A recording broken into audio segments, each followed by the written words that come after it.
సాధించుకున్న తెలంగాణ 10 సంవత్సరాలు ఆనాటి ముఖ్యమంత్రి గాని ఆనాడు కేబినెట్ లో ఉన్న మంత్రులు గాని వాగ్దానాలు చేయటమే తప్ప ఆచరణలో పెట్టింది ఎంత అనేది ఒక్కసారి మీకు ఇల్లు ఇస్తానని చెప్పిన ఇళ్లలో ప్రతి నియోజకవర్గంలో ఎన్ని ఇళ్లు ఇచ్చారో ఒక్కసారి మీరే ఆత్మ పరిశీలన చేసుకోవాలి.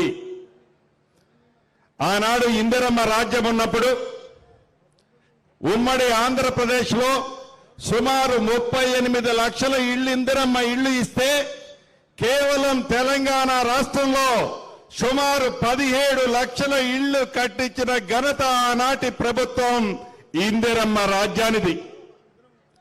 తెలంగాణ కావాలని పోరాటం చేసిన ఫలితంగా శ్రీమతి సోనియా గాంధీ గారు కాంగ్రెస్ పార్టీ తెలంగాణ రాష్ట్రాన్ని ఇచ్చిన తర్వాత వచ్చిన తెలంగాణ రాష్ట్రంలో 10 సంవత్సరాలు కాలయాపన చేసి డబుల్ బెడ్రూమ్ అనే ఒక బొమ్మను చూపించి కేవలం బొమ్మ వరకే పరిమితం చేసిన ఆనాటి ముఖ్యమంత్రి గారు ధనిక తెలంగాణ రాష్ట్రాన్ని 7 లక్షల కోట్లు అప్పులు చేసి ఆ అప్పుల భారాన్ని మనమెత్తిన ఈనాడు పెట్టిన ఆ ప్రభుత్వుడు చిట్ట చివరికి ఆ రాముల వారికి ఇస్తున్న 100 కోట్లు కూడా ఇవ్వలేని గొప్ప చరిత్రున్న మాజీ ముఖ్యమంత్రి కల్వకుంట్ల చంద్రశేఖరరావు గారని మీకు చెప్పక తప్పదు.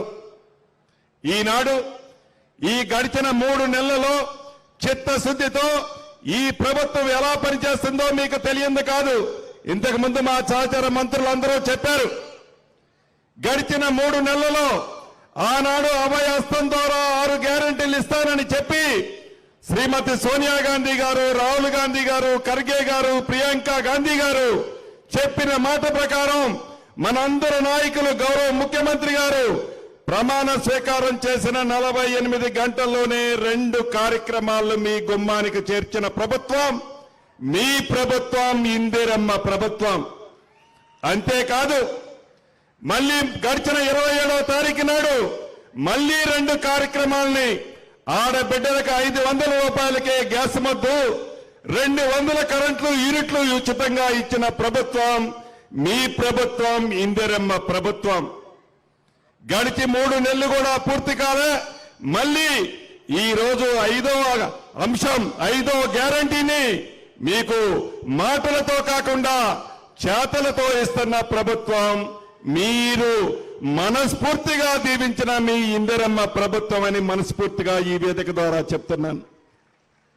ఈ ప్రభుత్వం యొక్క లక్ష్యం, ఈ ప్రభుత్వం యొక్క చిత్తశుద్ధి గౌరవ ముఖ్యమంత్రి గారు కానీ, కేబినెట్ మంత్రులు కానీ, అధికార పార్టీ ఎమ్మెల్యేలు కానీ నిత్యము మీతోనే ఉండి ఈ ప్రభుత్వం యొక్క ఆలోచన మీ ఆలోచనగా, మీ ఆలోచనలకు అనుగుణంగా ఈ పరిపాలన అందిస్తున్నదన్నది కూడా మీకు తెలియంది కాదు. గత ప్రభుత్వంలో డబుల్ బెడ్రూమ్లు ఇస్తామని చెప్పి కేవలం 2,90,000 టెండర్లు పిలిచి ఇళ్లు టెండర్లు పిలిచి కేవలం ఆనాడు నిర్మించింది 1,49,000.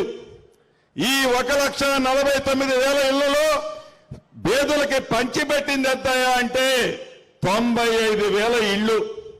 మిగతా ఇళ్లు అసంపూర్తిగా ఉన్నాయి, మిగతా ఈ వివిధ దశలో ఉన్నాయి. వాటన్నిటినీ ముఖ్యమంత్రి గారు ఒకటే ఆదేశం ఇచ్చారు. ప్రభుత్వం ఏదైనా ప్రజల ప్రభుత్వం, మన ప్రభుత్వం ఆనాడు డబుల్ బెడ్రూమ్లు ఏవైతే స్టార్ట్ చేశారో వాటిని కంప్లీట్ చేస్తూ ఈనాడు ప్రతి నియోజకవర్గానికి 3,500 ఇళ్లు ఇచ్చే కార్యక్రమాన్ని 5 లక్షల రూపాయలతో, గిరిజనులకి దళితులకైతే 6 లక్షల రూపాయలు ఇచ్చే కార్యక్రమాన్ని ఈ ప్రభుత్వం ఈనాడు చేపట్టింది. వేదిక మీద ఉన్న మా అందరికీ తెలుసు, వేదిక ముందున్న మీకు కూడా తెలుసు, 7 లక్షల కోట్ల అప్పుందన్నా ఈ కార్యక్రమాలన్నీ మీరు ఎలా చేయాలి, ఎలా చేద్దామని మొదలుపెట్టారు అని మీ మనసులో ఒక ఆలోచన ఉండొచ్చు. గౌరవ ముఖ్యమంత్రి గారికి మనసుంది, మనసుంటే మార్గం అనేది తప్పకుండా దొరుకుద్ది. ఆ శ్రీరామచంద్రుడు దీవెనలు ఈ ప్రభుత్వానికి, ఈ ప్రభుత్వంతో పాటు వేలాది, లక్షలాది, కోట్లాది తెలంగాణ ప్రజల మీద ఉంది. ఈ ప్రభుత్వం చెప్పిన ప్రతి కార్యక్రమాన్ని మీ ఇంటికి చేర్చబోతుంది.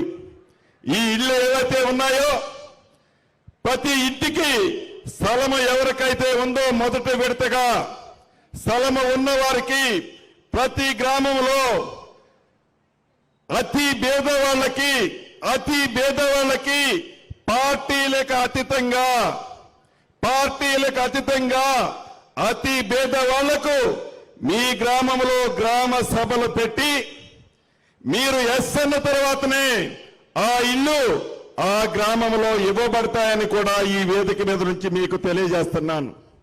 గత ప్రభుత్వం లాగా వాళ్ళ పింక్ షర్ట్ తొడుక్కున్న వాళ్ళకు వాళ్ళ తొత్తులకు వాళ్ళకి నాలంటే నడిచే వాళ్ళకే కాదు పేదవాళ్లలో అతి పేదవాళ్ళకి ఇందిరమ్మ రాజ్యంలో న్యాయం చేయాలన్నదే ఆలోచన.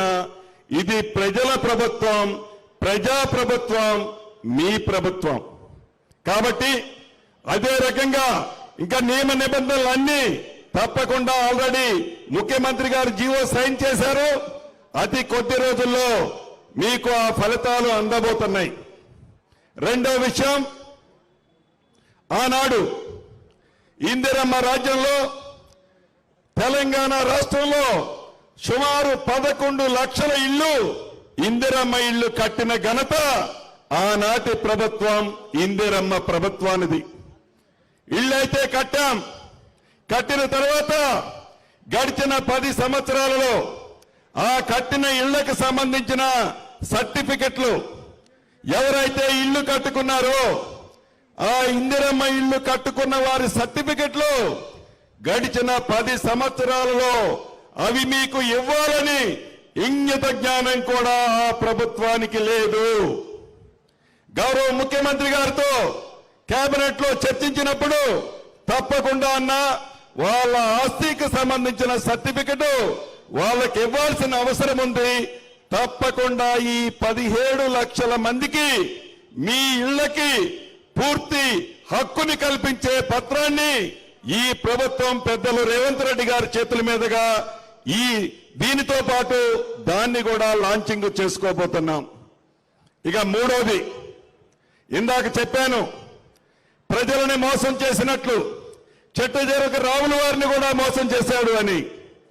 ఈ భద్రాద్రి రాముల వారి సన్నదికి గౌరవ ముఖ్యమంత్రి గారు వచ్చారు అంటే తప్పకుండా రామ భక్తులందరూ కోరుకుంటారు రాముల వారికి ముఖ్యమంత్రి గారు హామీలు ఇస్తారు అని. ఈ ముఖ్యమంత్రి గారి మనస్తత్వం, ఈ ప్రభుత్వం యొక్క ఆలోచన, ఈ ప్రభుత్వంలో ఉన్న కేబినెట్ మంత్రుల ఆలోచన మీకు తెలియంది కాదు. సాధ్యమయ్యే ప్రమాణాలే సాధ్యమయ్యేవే మీకు హామీలు ఇస్తాం. ఈ ముఖ్యమంత్రి గారు ఎలిప్యాడ్ నుంచి దేవుడి దగ్గరికి వచ్చేటప్పుడు కారులో చెప్పారు, తప్పకుండా మీరు ఏదైతే దేవాదాయ శాఖ మంత్రి గారితో పాటు ఈ జిల్లా మంత్రులు ముగ్గురు కూర్చొని ఒక నివేదిక తయారు చేసి, సాధ్యమయ్యే నివేదికను తయారు చేసి అది 100 కోట్ల, 150 కోట్ల, 200 కోట్ల, దేవుడు దగ్గర డబ్బులకి ఇబ్బంది లేదు. కానీ ప్రకటించడానికి ముందు సాధ్యాసాధ్యాలు పరిశీలించి ఎంత డబ్బైనా కూడా ఇద్దామన్నా అని కారులో ముఖ్యమంత్రి గారు చెప్పారు. ఈ వేదిక ద్వారా మీకు అది తెలియజేస్తున్నాను. ఇక 4వ విషయం, ఇది గిరిజన ప్రాంతం. ఈ గిరిజన ప్రాంతంలో పోడు భూములకి ఆనాడు ఇందిరమ్మ రాజ్యంలో చాలా మందికి పోడు భూములు ఇచ్చాం. ఇంకా కొద్ది మందికి గత ప్రభుత్వంలో కొద్దిగా ఇచ్చారు. ఇంకా అర్హులైన వాళ్ళు చాలా మంది ఉన్నారు. వారికి పోడు భూములు పట్టాలు ఇవ్వాల్సిన అవసరం ఉంది. తప్పకుండా ఈ ప్రభుత్వం ఆ పట్టాలతో పరిశీలిస్తూ ఏదైతే గతంలో పట్టాలు ఇచ్చారో, ఏదైతే వ్యవసాయానికి అనుకూలమైన భూములు ఉన్నాయో ఆ భూముల్ని సాగు చేసుకోవడం కోసం, ఆ భూముల్ని సేద్యం చేయడం కోసం నీరు కావాలి. ఆ నీటికి సంబంధించిన బోర్లేసే విషయంలో తప్పకుండా ముఖ్యమంత్రి గారితో చర్చించాం. అధికారులకు కూడా అతి కొద్ది రోజుల్లో ఆదేశాలు ఇవ్వబోతున్నారు. దాని ప్రకారం సాధ్యమైనంత వరకు పోడు భూములు పట్టా ఉన్న వాళ్ళకి ఈ ప్రభుత్వం నీళ్ళిచ్చే కార్యక్రమం అంటే బోర్లు ఎంచుకునే కార్యక్రమాన్ని చేపట్టుద్దని కూడా ఈ వేదిక ద్వారా మీకు తెలియజేస్తూ ఇంత మంచి కార్యక్రమానికి ఈ జిల్లా ప్రజలు పుణ్యం ఏదైతే ఆ రాముల వారి సన్నిధిలో ఇంత మంచి కార్యక్రమాన్ని ఏర్పాటు చేస్తే ఆహ్వానించగానే వచ్చిన మిగతా మిత్రులందరికీ మనస్ఫూర్తిగా కృతజ్ఞతలు అభినందనలు తెలుపుతూ ఇది మీ ప్రభుత్వం, ఇది ఇందిరమ్మ ప్రభుత్వం, మాటిస్తే తప్పే ప్రభుత్వం కాదు. మొన్న మీ దీవెనలతో మీ ప్రభుత్వాన్ని ప్రజల ప్రభుత్వాన్ని తెచ్చుకున్నారు. రాబోయే రోజుల్లో కూడా మీ దీవెనలు ఇలానే ఉండాలి అని ఉంటాయి అని మనస్ఫూర్తిగా చేతులు జోడించి మీ అందరినీ అభ్యర్థిస్తూ సెలవు తీసుకుంటున్నానన్నా. Thank you very much.